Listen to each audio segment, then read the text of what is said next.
मैं हूं आपके साथ अनुष्का और आप देख रहे हैं ZFM टाइम्स। महाराजा सुहेलदेव विश्वविद्यालय आजमगढ़ में एक छात्रा द्वारा उत्पीड़न किए जाने के आरोप के संबंध में कुलपति प्रोफेसर संजीव कुमार ने अपना पक्ष रखा। उन्होंने कहा कि विश्वविद्यालय में बच्चों, छात्र छात्राओं को अनुशासन में रखना ही मेरी जिम्मेदारी है। साथ उनके भविष्य निर्माण के लिए भी पठन पाठन सुचारू रूप से चलने की जिम्मेदारी भी मेरी ही बनती है। मालूम हो कि बीए प्रथम वर्ष के छात्र आकाश चौहान द्वारा उस समय वीडियो बनाते हुए विवाद किया गया जब विश्वविद्यालय की छात्राओं द्वारा रंगोली, राखी, भोजन बनाने की कला का प्रदर्शन किया जा रहा था, तो छात्र गाली गलौज करते हुए वीडियो बना रहा था। पूरी जो इसकी स्टोरी है उसमें यह है कि छात्र जो है यहाँ पर पढ़ रहा है, बीए प्रथम वर्ष का छात्र है वो, और यहाँ पर कई सारे कार्यक्रम राजभवन और शासन के निर्देश पर चलते रहते हैं और उन्हीं निर्देशों के तहत एक कार्यक्रम यहाँ पर चल रहा था 15 अगस्त को लेकर के, जो पूरा स्वतंत्रता का एक पखवाड़ा मनाया गया था जिसमें बहुत सारे कार्यक्रम आयोजित किए गए थे। जो कार्यक्रम आयोजित किए गए थे उसमें एक कार्यक्रम आयोजित किया गया था कि बच्चे लोग जो है बहुत सारी विधाओं को सीखें, रंगोली सीखें, राखी बनाना सीखें, एक भोजन का कुछ अंश बनाना सीखें। और मैं इस बात का हमेशा पक्षधर रहता हूँ कि हर व्यक्ति को, हर बच्चे को, चाहे वो छात्र हो चाहे छात्रा हो, उसे हर कार्य आना चाहिए, थोड़ा आए चाहे ज्यादा आए। तो उसी दिशा में एक कार्यक्रम यहाँ पे चल रहा था।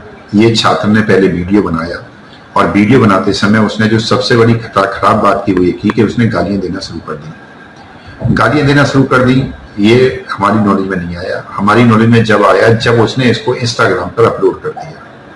कितनी अभद्र भाषा उसमें प्रयोग की गई थी वो शायद आप लोगों को पता होगी, आप सबकी नॉलेज में होगी, सारा पब्लिक भी जानती है उसने कितनी अभद्र भाषा, कितनी गाली की। उसके बाद ये छात्र गया और जाकर के जो हमने अभी स्मार्ट क्लासरूम तैयार कराए हैं उसमें इंटरेक्टिव पैनल लगे हुए हैं। ये छात्रों की, शिक्षकों की, विश्वविद्यालय जिम्मेदारी होती है कि वो संपत्ति है उसको संभाल के रखें। इसने उस पर जो है कुछ अश्लील कंटेंट भी अपलोड करने की कोशिश करी। जब उसको रोका गया तब वहां से हटा करके डिलीट करके इसको भगाया गया। उसने जब ये वाली उद्दंडता दी तो उद्दंडता के बाद उसको लड़के को पकड़ा गया, पकड़ के उसको बिठाया गया और उसकी पहले जो है बिठा के समझाया गया। उसके पेरेंट्स को बुलाया गया। जब उसके पेरेंट्स को बुलाया गया और पेरेंट्स को जब हमने वीडियो दिखाया, जब मेरे यहाँ के जो शिक्षक थे उन्होंने जब उनको वीडियो दिखाया तो उसके पिता को इतनी गुस्सा आ गई कि पिता ने उसके गाल पर एक तमाचा लगा दिया। तमाचा लगाने के बाद अल्टीमेटली जब मोबाइल दिखाया गया तो उसके मोबाइल में इंस्टॉल की उसकी इतनी सारी फेक आईडी मिली उसके मोबाइल में जिसका जवाब नहीं। तो उसके पिता ने और उसके भाई ने दोनों ने मिलकर के कहा कि इसके मोबाइल को आप अपने पास रख लीजिए, अब जब ये सुधर जाएगा तब दे देना। इसके अलावा विश्वविद्यालय परिसर में कोई घटना नहीं हुई, ना ही कोई इस तरह की हरकत है। उसकी माँ का आरोप या उसके पिता का आरोप सुनने में आ रहा है कि वो ये कह रहे हैं वो कह रहे हैं, लेकिन ये सब मनगढ़ंत बातें हैं। ऐसी कोई घटना नहीं हुई है।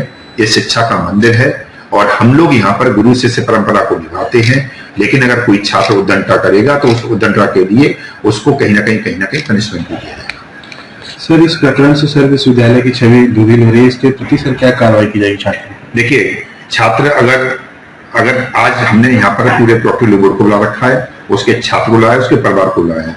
अगर छात्र ने सुधार नहीं किया, क्योंकि विश्वविद्यालय या एक गुरु की एक परंपरा ये भी है कि वो छात्र को मौका दे, उसे सुधारने का मौका दे, उसकी काउंसलिंग करे। तो आज हमने उसको काउंसलिंग के लिए बुलाया गया है। स्वयं मैं खुद आज उसकी काउंसलिंग करूंगा और 15 दिन तक हम उस पर कंटिन्यूअस वॉच रखेंगे जब से वो एंटर करता है और जब से यहाँ से निकल के जाता है। अगर फिर भी अगर वो नहीं सुधरता है तो विश्वविद्यालय की छवि सर्वोपरि है, उसके खिलाफ एक्शन लिया जाएगा।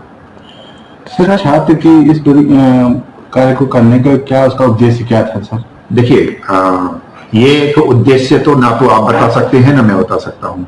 कोई क्रिमिनल जब क्राइम करके आता है तो उसका उद्देश्य क्या होता है कुछ नहीं पता। ये तो उसके मानसिक जो विकार है उसका वो है, उसके संस्कारों का दोष है, उसकी इससे पहले जो उसकी ट्रेनिंग हुई है उसका दोष है। मैं किसी दोस्त को यहाँ पर हाईलाइट नहीं करना चाह रहा हूँ, लेकिन और भी तो बच्चे पढ़ रहे हैं। 1200 बच्चा इस कैंपस में पढ़ रहा है ना। 1199 की कोई कंप्लेन नहीं है। वो आते हैं, डेली क्लास करते हैं, अकेले इसी बच्चे की कंप्लेन क्यों है? ये सोचने वाले वैसे है। इस संस्थान में ये 1500 के आसपास की भीड़ हर समय रहती है। इस संस्थान के अंदर 1500 में से 1499 की कोई किसी तरह की कंप्लेन नहीं है ना। पीने की, मैं खुद हर चीज का ध्यान रखता हूँ, पीने का पानी का ध्यान रखता हूँ। हॉस्टल में व्यक्तिगत रूप से बाहर खड़े होकर के एक चीज ध्यान रखता हूँ। बच्चों ने कहा सर मेरे फ्लोर पर पीने का पानी नहीं है, उनके फ्लोर पर भी आरओ पीने के पानी की सुविधा मैं प्रोवाइड करता हूँ। कैंटीन की मैं शिकायत पूछता हूँ, कैंटीन में चाय की बच्चों से पूछता हूँ, किसी और से नहीं पूछता हूँ। हॉस्टल के बच्चों से, क्लास के बच्चों से पूछता हूँ चाय ठीक मिल रही है? हाँ सर ठीक मिल रही है। खाने की शिकायत की, तुरंत मैंने यहां से अपने विपिन को भेजा, जाइए खाने की शिकायत आई है, ठीक करवाइए। तो जब हम इतना ध्यान रख रहे हैं तो बच्चे की भी जिम्मेदारी है वो ध्यान रखे संस्थान का, शिक्षक की भी जिम्मेदारी है संस्थान का ध्यान रखे, और कर्मचारी की भी जिम्मेदारी संस्थान का ध्यान रखे, और इससे ऊपर जितने भी स्टेक होल्डर हैं उनके परिवार की भी जिम्मेदारी है कि विश्वविद्यालय का ध्यान रखें। सर छात्रों से सर क्या अपील करना चाहेंगे? मेरी सभी छात्र जो यहाँ पर पढ़ रहे हैं, मैं उन सब छात्रों को बताना चाहता हूं, उनकी क्लासेस बहुत अच्छी तरीके से चल रही हैं, मेरे यहाँ क्लासेस रेगुलर चल रही हैं। आपको मैं खुली छूट देता हूं, रैंडमली अभी चले जाइए किसी भी क्लास में, आपको क्लास चलती मिलेगी। एक भी क्लास आपको ऐसी नहीं मिलेगी जहां पर आपको ये लगे कि साहब टीचर छुट्टी पर और हमें कोई इंफॉर्मेशन नहीं है। क्लास चलती मिलेगी। मेरा छात्रों से अनुरोध है क्लास रेगुलर करें, और साथ में सर्वांगीण विकास के लिए जरूरी है खेलकूद में भाग लें, कल्चरल एक्टिविटीज में भाग लें। हम कोई भी योगा प्रैक्टिस, कोई भी काम कराते हैं उसमें भाग लें, कोई ना कोई एक विधा में अवश्य भाग लेते रहें। यही मेरी छात्रों से अनुरोध है। उनको शैक्षिक जगत में आगे बढ़ने के लिए जो भी सुविधा चाहिए होगी वो हम मुहैया कराएंगे, लेकिन छात्रों को उसका आउटपुट देना पड़ेगा, इसकी ऐसी उम्मीद की जाती है। तमाम महत्वपूर्ण खबरों के लिए देखते रहिए ZFM टाइम्स।